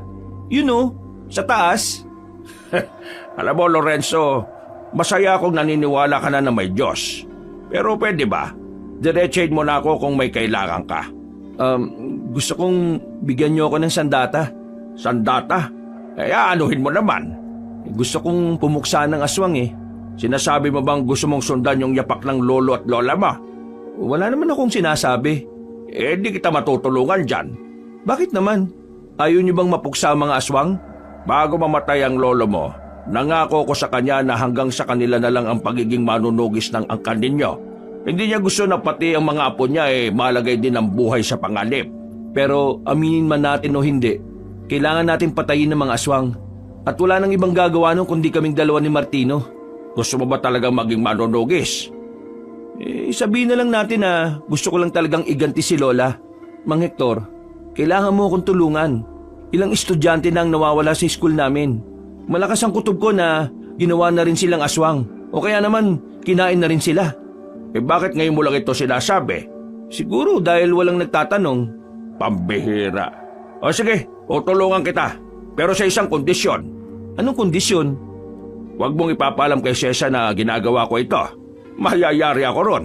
Kay Martino, pwede mong sabihin sa kanya, mas maganda nga kung dalawa kayong narito ngayon. Olga, pumasok ka sa loob. May papakita ko sa iyo. Tumango lang ang binata. Sa loob ng bahay, merong sikretong pintuan doon sa ilalim ng lamesa. Sandaling bumaba ang matandang lalaki. Pagbalik nito ay may dala na itong katana. Halos 1 metro ang katana na yon. At base sa disenyo, mukhang matagal na ang patalim na yon. 2 katanang ipinatago sa akin ng lola ninyo. Yung isa sa kanya. Yung isang ito, pagmamay-ari ito ni Asmer, ang lolo mo. Pwede niyo po ba akong turuan kung paano to gamitin? Kailangan ko matutunan to ngayon sa loob ng 1 oras. Ha? Bakit may oras pa? Aalis kasi ako ng 10:00 eh. Maghahanap ako ng aswang kasama ang ilang tao na hindi ko close pero kaibigan ng turing sa akin. Hindi minamadali ang pagsasanay. Hindi mo ito matututunan ng 1 oras. Kung di niyo ako matuturuan ngayon, tingin ko kailangan ko nang umalis. Ihahagupit lang naman tong katana na to, di ba? Ay, huwag kang padalos-dalos. Sige, bye! Ay, Diyos ko naman, ang tigas ng ulo. Wala nang nagawa pa matandang si Hector nang umalis na ang binatang si Lorenzo. Nang makasakay na siya sa tricycle, bigla niyang naalala ang pangontra na kwintas. Bigay yun ni Mang Hector. Nakaramdam siya ng kaunting kaba nang mapansing wala yun sa leeg niya. Naalala nga pala niyang sinuot lang niya yun sa umpisa sabay tinanggal na rin. Pero wala na siyang pakialam. Buong buo na ang kanyang loob na harapin ang mga aswang. Hindi na siya natatakot. Hindi na siya manginginig. Dahil ang tanging tumatakbo sa isipan niya ay maiganti ang kanyang lola at mapigilan ang pagkawala ng mas marami pang estudyante sa kanilang paaralan. Maya-maya lang, nakarating na siya sa harapan ng eskwelahan nila. Oh, butit nandito ka na. Kanina pa ako naghihintay rito eh. Oh, nasa na ibang kasama natin? Akala ko ba marami tayo? Pinauna ko na. Tagal mo kasi. Teka, ano yung dala mo? Di ba ang sabi mo maghahanap tayo ng aswang? Oo. Hindi eto, nagdala na ako ng panlaban ko. Ewan ko lang kung hindi mamatay ang aswang na yon. Naglakad na rin sila paalis. Ayon kay Emil, papasok sila sa kagubatan. Kahit na medyo may kaba, malakas ang loob ni Lorenzo sa mga oras na yon. Hindi siya natatakot kung anuman ang maaaring mangyari. Kanina pa tayo naglalakad Nasaan ba talaga yung mga kasama natin? Malamang nauna na sila. Kung titigil sila sa paglalakad, maabutan natin sila. Nasaan ba kasi yung sinasabi mong kinaroroonan ng aswang? Medyo malayo pa kasi. Kung tinatamad ka na, pwede naman na tayong bumalik. Di na, nandito na tayo eh. Sigurado ka ha? Pero teka, may tatanong ako sa'yo. Anong klaseng tanong? Isang tanong na iisipan mo kaagad ng sagot. Ano nga ba yung tanong na yan? Saan mo ba talaga nakuha yung ganyang pulseras? Bakit mo tinatanong? Sagutin mo muna tanong ko. Wala, napulot ko lang to. Kaparehong-kapareho kasi yan nung kay Ma'am Dini eh. Talaga? Baka nagkataon lang. At alam mo kung anong nakakabigla? Ano? Si Ma'am Dina, aswang. Aswang? Sigurado ka ba? Oo naman, nakita ko siya eh. Tumigil sa paglalakad si Lorenzo at hinawakan na niya ang hawakan ng katana. Humarap ito kay Emil. At ikaw? Uy, ano ginagawa mo? Bakit mo tinututok sa akin yan? Ngayon ko lang naiintindihan kung bakit gustong-gusto mo akong isama sa ganito. Kasi may dalawa kang gustong gawin sa akin. Lapain ako o gawin akong katulad ninyo. Ano ba sinasabi mo? Hindi kita maintindihan. Maamin ka na. Kagaya ka ni Ma'am Dina. Hindi ko alam sinasabi mo, no? Hindi ko nga sigurado kung totoo yung sinasabi mo tungkol kay Ma'am Dina eh. Ano ba problema mo? Huwag ka na magmaang-maangan pa. Alam ko na ang tinatago mo. Ngayon ko lang din naisip eh. Magaling ka ha. Nagawa mo akong linlangin. Para ka siraulo. Bahala ka na nga sa buhay mo. Aswang ka, Emil. Ikaw ang kasabwat ni Ma'am Dina. Kayong dalawang dahilan kung bakit may mga estudyanteng nawawala sa school natin. Huwag ka nga mambintang ha. Paano ko magiging aswang eh? Ako nga ang gusto makapatay ng aswang eh. Alam mo bang munti ka na mamatay ang lola ko dahil sa inyo? Mga salot kayong aswang kayo eh. Mabisit kayo. Dahil sa inyo, napahiya ako kay Martino. Napatunayan tuloy nilang totoo ang Diyos dahil naniwala akong totoo kayo. Ituro mo sa akin kung nasaan si Ma'am Dina. Ituro mo sa akin kung nasaan ang iba pa ninyong kasama. Bibilangan kita ng 3. 1. Wala nga akong alam. 2. Hindi ko nga alam. 3. Pabuelo na si Lorenzo at nakakuha na ng pagkakataon si Emil para makalayo. Nakatalon ito ng mataas patungo sa sanga ng puno. Noong mga sandaling yon, nakumpirma na talaga ng binata na ang lalaking si Emil ay tunay ngang aswang. Di nilabas mo rin ang tunay na anyo mo. Paano mo nalaman na isa akong aswang? Kayo na inala ka nung una pa lang eh. Pero wala lang talaga akong oras na naisipin ka. Dahil ngayon lang ako naniniwala na totoo pala ang mga aswang. Nung camping, napadaan ako sa tent mo. Nakabukas yun pero wala ka sa loob. Kaya nung umuwi tayo, naisip ko na baka ikaw yung kausap ni Ma'am Dina nung oras na yon. Lorenzo, huwag ka na makialam. Mapapahama ka lang. Hindi mo kakayanin ang mas nakakataas sa akin. Sumusunod lang ako sa utos nila. Hindi ako kagaya nila masama. Lahat ng aswang masama. Hindi mo na ako maloloko, no? Ngayong gabi, papaslangin kita. Maniwala ka sa akin, hindi ako kagaya nila. Nagpipilitan lang akong gawin to dahil biyag nila ang mga magulang ko eh. Hindi rin ako natural na aswang na gaya ni Ma'am Dina. Niyanggaw lang din nila ako. Kagaya ng mga estudyanteng nawawala, biktima rin ako. Ginagawa niyong aswang din ng ibang estudyante? Oo, nagpaparami ang mga aswang. Pinaghahandaan nila ang pananakop nila ng mga baryo sa susunod na buwan. Maniwala ka sa akin, hindi talaga ako natural na aswang. Biktima lang din ako. Ginagawa ko to para sa mga magulang ko. Di ako madaling maniwala sa mga taong una nang nagsinungaling. Patunayan mo muna sa akin na hindi ka talaga gaya nila. Sige, tuturo ko sa iyo kung saan dinadala ang mga estudyanteng binibiyag. Nandun din si Ma'am Dina. Si Ma'am Dina ba ang pasimuno ng lahat ng ito? Hindi, tauhan lang din siya. Pero mas mataas siya sa amin. E di sino ang pinuno nyo? Sa pagkakaalam ko, yung principal natin ang pinakapinuno ng mga aswang eh. Sigurado ka ba sa sinasabi mo? Hindi ka ba nagtataka? Ang daming nawawalang estudyante pero hindi mo lang kumakalat. Alam mo rin ba kung bakit walang magulang na nagre-reklamo kapag kinukuha nilang estudyante? Yung mga magulang, kinakain na o kaya dinuduko tapos pinapalapa sa ibang bagong aswang. Kaya paniwala ka sa akin, ito ang totoo. Hindi ko alam kung paniniwalaan kita eh. Pero hindi ko babaliwalain ang sinasabi mo. Lorenzo, yung lola mo, kailangan niya mag-ingat. Isa siya sa punteriya nila Ma'am Dina. Ililigpit nila ang dating dakilang manunugis. Pagkatapos ng lola mo, kayo na ng kambal mo ang susunod. Bumaba na si Emil at muling lumapit kay Lorenzo. Itinapat na mismo ni Emil ang katana sa kanyang leeg. Sige, gilitan mo ang leg ko kung sa tingin mo hindi totoo mga sinasabi ko. Paniniwalaan kita, pero sa isang kondisyon. Anong kondisyon? Tutulungan mo ako. Bukas ng gabi, pupunta ka sa bahay. Ititipon ko sila lola. Sasabihin mo sa kanila ang lahat ng nalalaman mo. Sige, papayag ako. Pero sa isang kondisyon din. Di ka pwede magbigay ng kondisyon, no? Kapag may isa ng kondisyon. Lorenzo, sa oras na mamatay ako, pakiusap. Iligtas mo ang mga magulang ko ha. Hindi sila aswang eh. Buhay na buhay sila bilang tao. Ginagamit ng mga aswang ang kalaman nila bilang mga doktor. Ikaw nang bahala sa kanila ha, kapag may nangyaring hindi maganda sa akin. Sabay na silang naglakad paalis sa gubat na yon. Nasabi na rin sa kanya ni Emil kung saan ang eksaktong lugar ng pinagtataguan ng mga aswang. Nang maghiwalay na sila ni Emil, tila bigla siyang nakaramdam ng awa. Kahit na hindi siya dapat nagpapadala sa kanyang emosyon, pero sa tingin niya, totoo ang mga sinasabi nito. Noong gabing yon, wala siyang napaslang na aswang. Umuwi na lamang siya sa bahay nila. Kinabukasan ng umaga, sa kanya lamang naikwento ang mga nangyari. Maging ang kanyang kakambal ay nagulat din sa mga sinabi niya. Si Emil? Aswang? Oo, aswang si Emil. Pero ang sabi niya, mabuting aswang siya. Mamayang gabi, papatunayan niya yon. Sasabihin niya sa inyong lahat ang mga nalalaman niya. Duda ako dyan.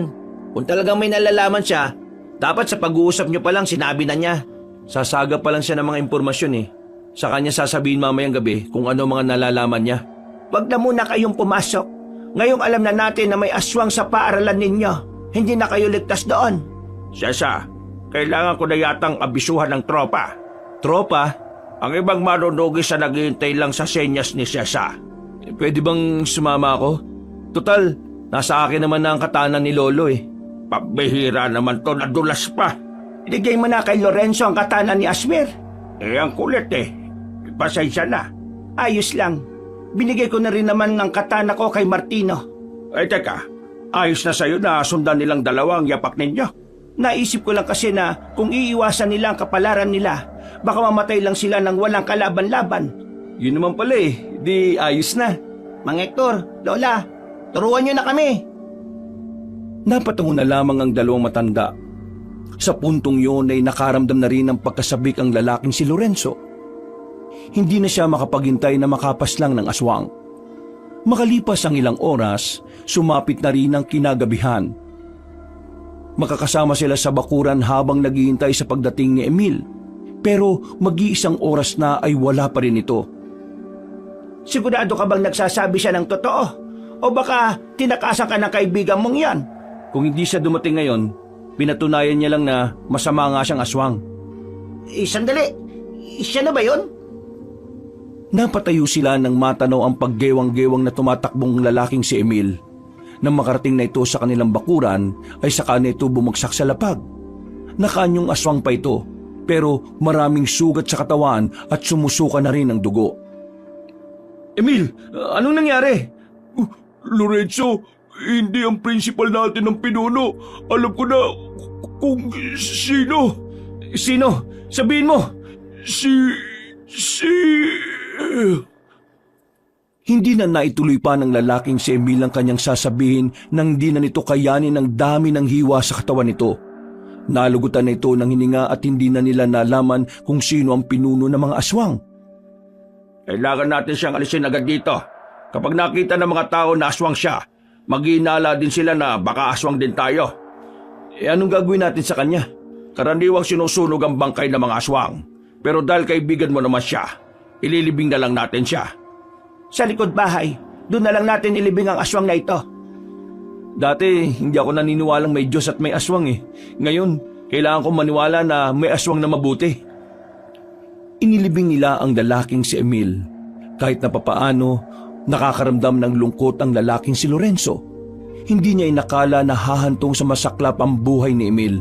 Sa kabilang banda, bigla na lamang siyang kinabahan. Iniisip niya na baka may alam na ang mga aswang na naghahanda na rin sila.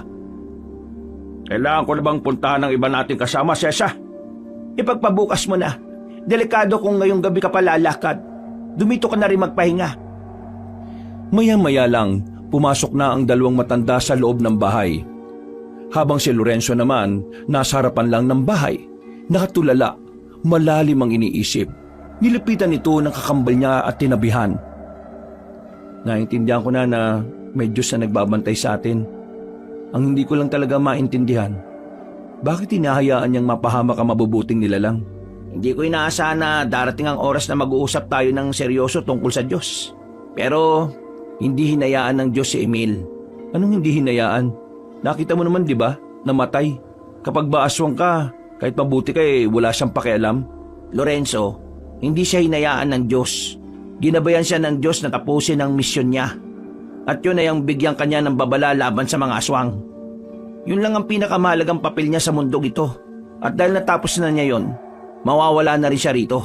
Sinasabi mo bang ang buhay natin ay nakadepende sa kung ano ang misyon na nakapasan sa balikat natin? Mismo! Ay, malas naman ni Emil. Ang konti lang pala ng misyon niya sa mundong ito. May hinayata siya kay boss eh. Sinong boss? Si boss. Yung Diyos. Yun ang tawag ko sa kanya. Paano ka nga pala naniwala sa kanya? Bakit parang biglaan? Nung gabing nasa bingit na kamatayan si Lola, inihiling ko sa kanya na pagalingin niya ang Lola natin. Nagulat ako pag uwi ko. Magaling na siya eh. Sinabi ko naman kasi sa'yo, di ba? Mabait siya sa kahit na sino. Naniniwala ka man o hindi.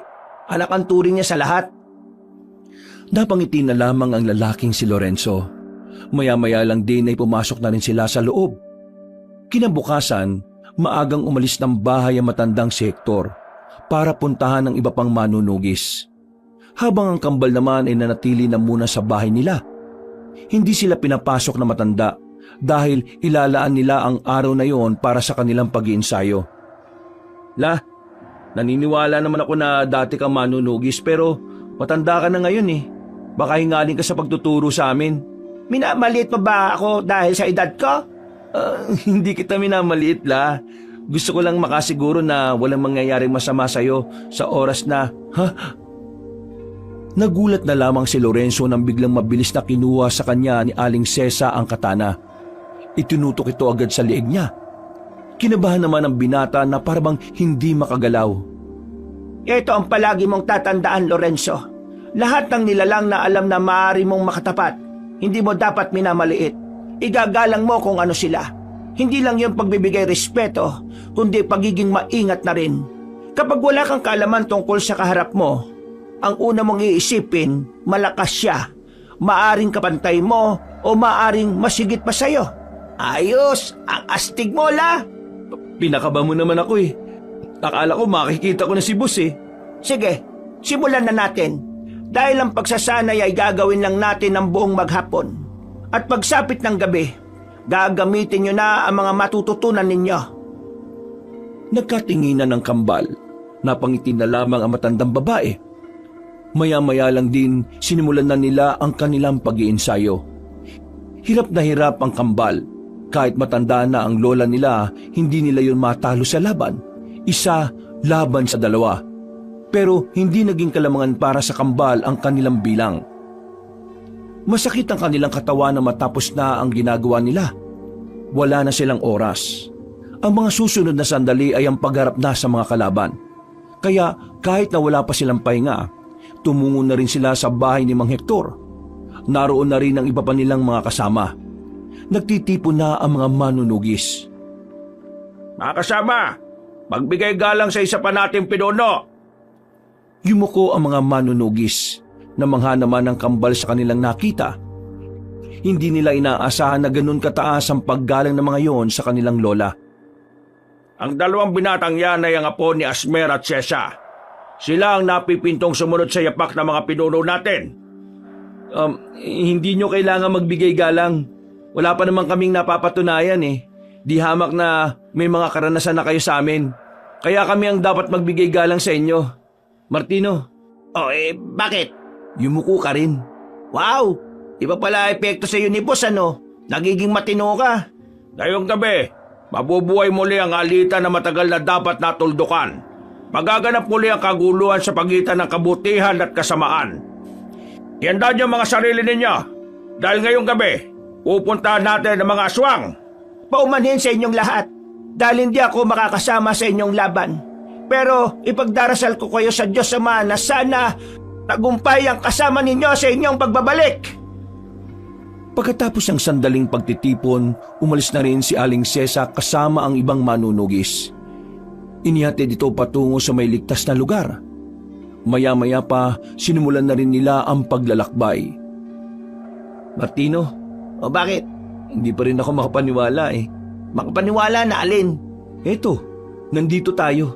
Parang nakaraan lang, nagdududa pa ako kung may Diyos. Tapos ngayon, nandito ako, kasama niyong haharap sa mga aswang. Sinabi ko naman kasi sa iyo iba maglaro ang tadhana. Pero ang mahalaga, nakilala mo na rin ang Diyos sa wakas. Pwede ko bang hilingin sa kanya na sana hindi tayo mapahamak? Pwede naman. Bakit naman hindi? Sandaling pumikit ang lalaking si Lorenzo. Awa na yon nang maramdaman nilang tila may nakamasid na sa kanilang paglalakbay. Tumigil si Mang Hector sa paglalakad. Sa puntong ito, nakaramdam na ng kaba ang kambal. Kasama, narito na sila. Lorenzo, kalma lang Huwag ka matataranta Ayan na sila. Naglabasa ng mga aswang sa gilid, sa likod at sa itaas. Dahil dito, sumiklab na ang kaguluhan. Dahil nasa kagubatan sila at limitado lang ang liwanag na nalilika ng mga dala nilang lampara, nahirapan silang kalabanin ng mga aswang sa unang 10 minuto. Hindi nila matamaan ang mga yon. Kaya naman nakaisip ng paraan ang lalaking si Lorenzo. Inilabas niya ang daladalang lighter. Boss, naririnig mo naman ako ngayon, di ba? Sorry agad Kailangan ko tong gawin. Sinunog ni Lorenzo ang mga tuyong dahon sa lapag. Nang lumaki ang apoy, nakalika sila ng mas malakas na liwanag. Nakita na nila ang mga aswang kung saan nagtatago. Kaya sa mga pagkakataong ito, nagawa na rin nilang labanan ng patas sa mga yon. Unti-unti nilang nababawasan ang bilang. Lorenzo, nakita ko si Ma'am Dina sa gawing yon. Dito ka lang, ako nga harap sa kanya. Sasamahan kita! Mabilis na tumakbo ang dalawa patungo sa kaliwang banda. Nang makarating na sila sa maisan, nakita nila roon ang babaeng si Dina. Tila hinihintay lang din sila nito. Tama nga ang hinala ko. Kayong dalawang apo ng mga dating manunugis na si Sesa at Asmer. Buti naman at wala ka na sa school natin. Bukod sa wala kaming matutunan sa'yo, umay na kami sa amoy mong malanse. Mahusay at matalino ka, Lorenzo. Pero mali ka ng tinatahak mong landas. Hindi mo alam ang pinasok mo. Hindi na mahalaga kung delikado o hindi ang pinasok namin. Dahil ang mahalaga sa amin ngayon, mapuksa kayo mga aswang kayo. Ma'am Dina, sayang kayo. Ang ganda nyo pa naman. Pero sa likod ng kagandahan nyo isa pala kayong alimaw. Isa ka rin palang may pagnanasa sa akin. Kunwari ka pang... Ang dami mo pang sinasabi!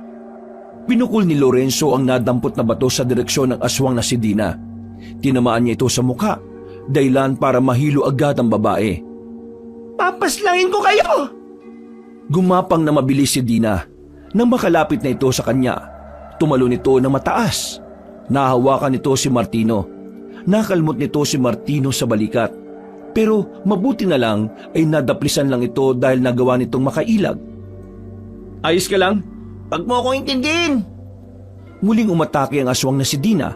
Pero sa pagkakataong ito, nakakuha na ng tamang pagkakataon si Lorenzo para sa kanyang pag-atake. Mabilis niyang nilapitan ng babae habang nakatalikod pa ito. Isang mahabang hiwa ang nagawa ni Lorenzo sa likod nito. Hindi na naman nagsaya ng oras si Martino. Tinaga naman ito sa hita si Dina. Nang mapalood ito, agad nang itinarak ni Lorenzo ang katana sa likod nito. Tumagos pa yon sa kaliwang dibdib ni Dina. Dahilan para unti-unting madapa na lamang ang babaeng aswang. Sabihin mo, nasaan ang pinuno ninyo? Hindi niya siya kakayanin. Nasaan ang pinuno ninyo? Hindi na nakasagot pa ang babae ng tuluyan na itong malagutan ng hininga. Naglakad na sila paalis, pero hindi pa man sila nakakalayo. Naramdaman nilang may tao sa kanilang likuran. Nang humarap sila, nakita nila si Mr. Moreno sa gilid. Nanlalaki ang mga mata, nakatingin sa kanila. Nagtataka rin sila kung ano ang ginagawa ng kanilang guro doon. Anong ginagawa nyo? Anong ginawa nyo kay Miss Gina? Mr. Moreno, nagkakamali ka ng pagkakaintindi. Pumatay kayo ng tao.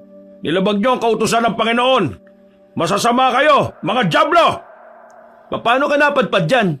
Huwag niyong ibahin ang usapan. Gumawa kayo ng mabigat na kasalanan. Pinatay niyo ang isang inosente. Aswang si Ma'am Dina. Manunugis kami. Natural lang na patay namin siya. At pwede ba? Huwag mong binabanggit si boss. Hindi kanya ito tolerate. Anong ito tolerate ang sinasabi mo?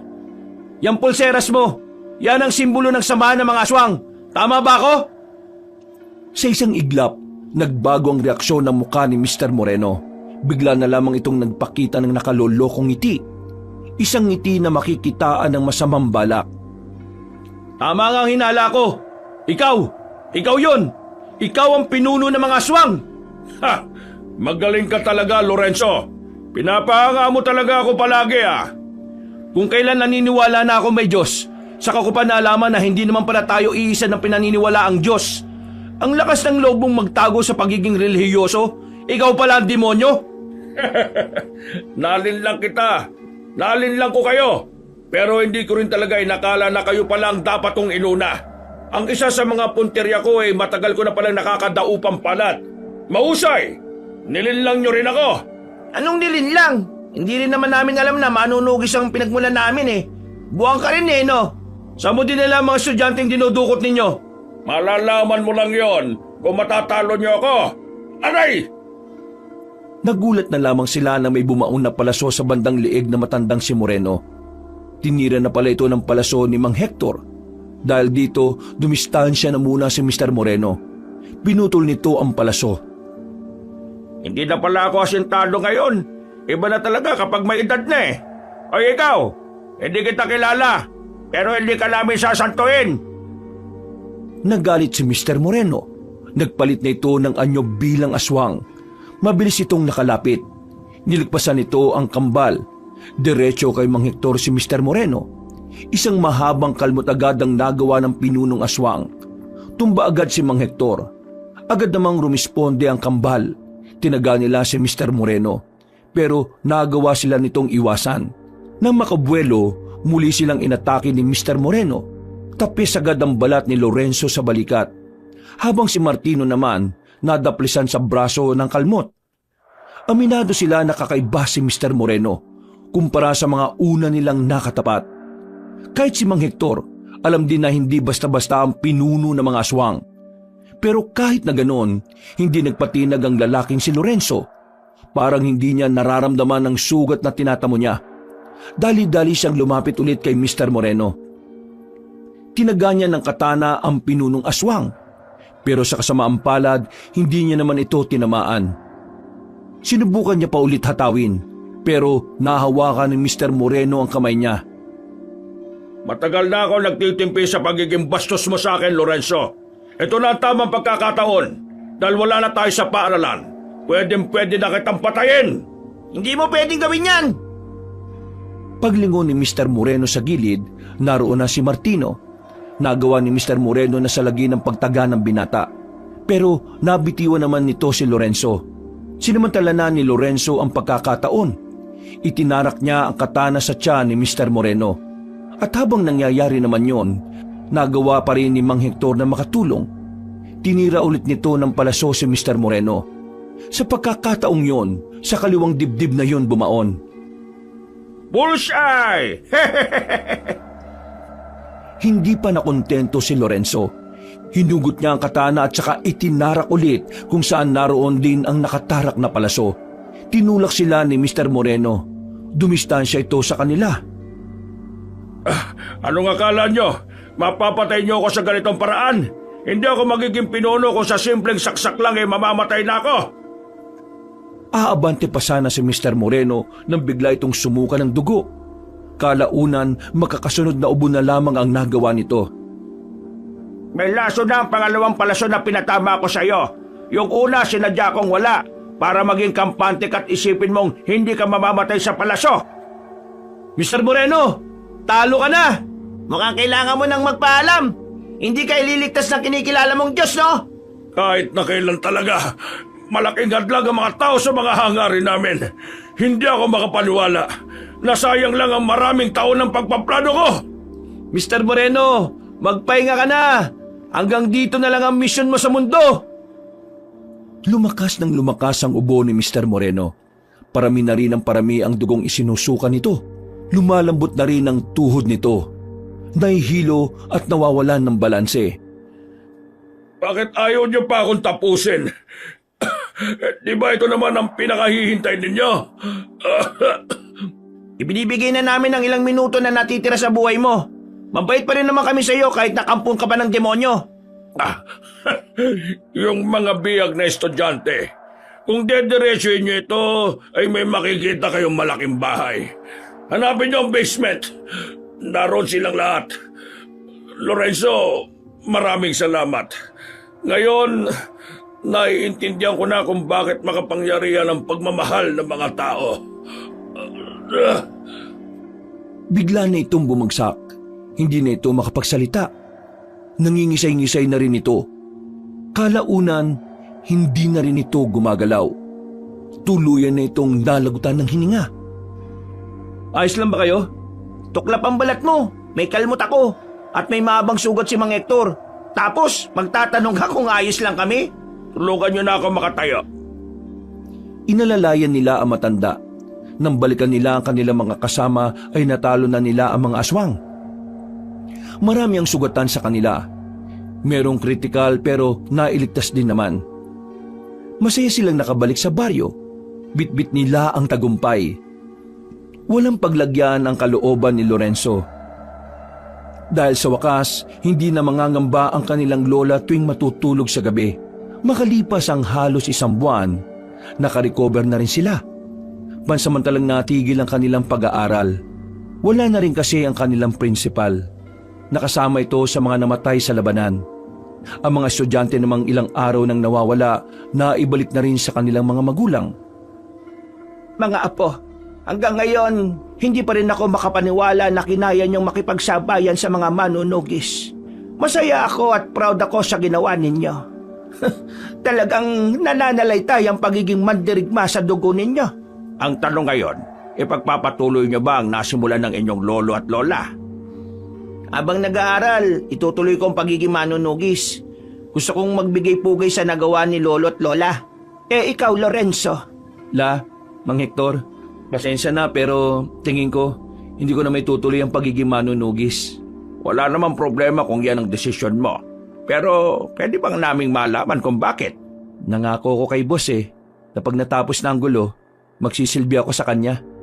Teka, sinasabi mo bang magpapari ka? Masyado ko makasalanan para maging pari. Pero kahit na anong paraan ng paglilingkod gagawin ko. Alam mo, Lorenzo, natutuwa ako sa iyo. Hindi ko talaga inakala na darating ang araw na magbabago ang paniniwala mo. Maraming salamat at hindi niyo ako sinukuan. O paano? Kumain na tayo. Baka lumamig pa itong niluto ko. Masarap po ba yan? Masarap magluto yan si Hector. Nung araw tagaluto namin yan ng merienda. Ang kaso nga lang, may pagkakataon na sobrang alat ng luto niya. Ay nako, binunyag mo pa. Baka sa susunod hindi na sila kumain ng luto ko. Ayos lang, sa susunod pa naman Pinagsaluhan nila ang mga pagkaing nakahain sa hapagkainan. Masaya ang kalooban ng bawat isa. Payapa at maginhawa. Lalong-lalo na ang binatang si Lorenzo. Sa kanyang mga naging karanasan, natutunan niya na kahit na hindi niya nakikita ang Diyos, ay palagi itong nakabantay, palaging nakagabay, at higit sa lahat, palaging nagmamahal sa kanila. Sa ngayon, nagsisimula ng maganda si Lorenzo para sa pagsali niya sa isang simbahan. Hindi niya alam kung kakayanin niya, pero ang mahalaga na lamang sa kanya ay mapaglingkuran ang Panginoong Diyos. Nangako siya na kahit na anong mangyari, handa siyang ialay ang buhay niya sa ngalan ng kanyang pananampalataya. Wakas,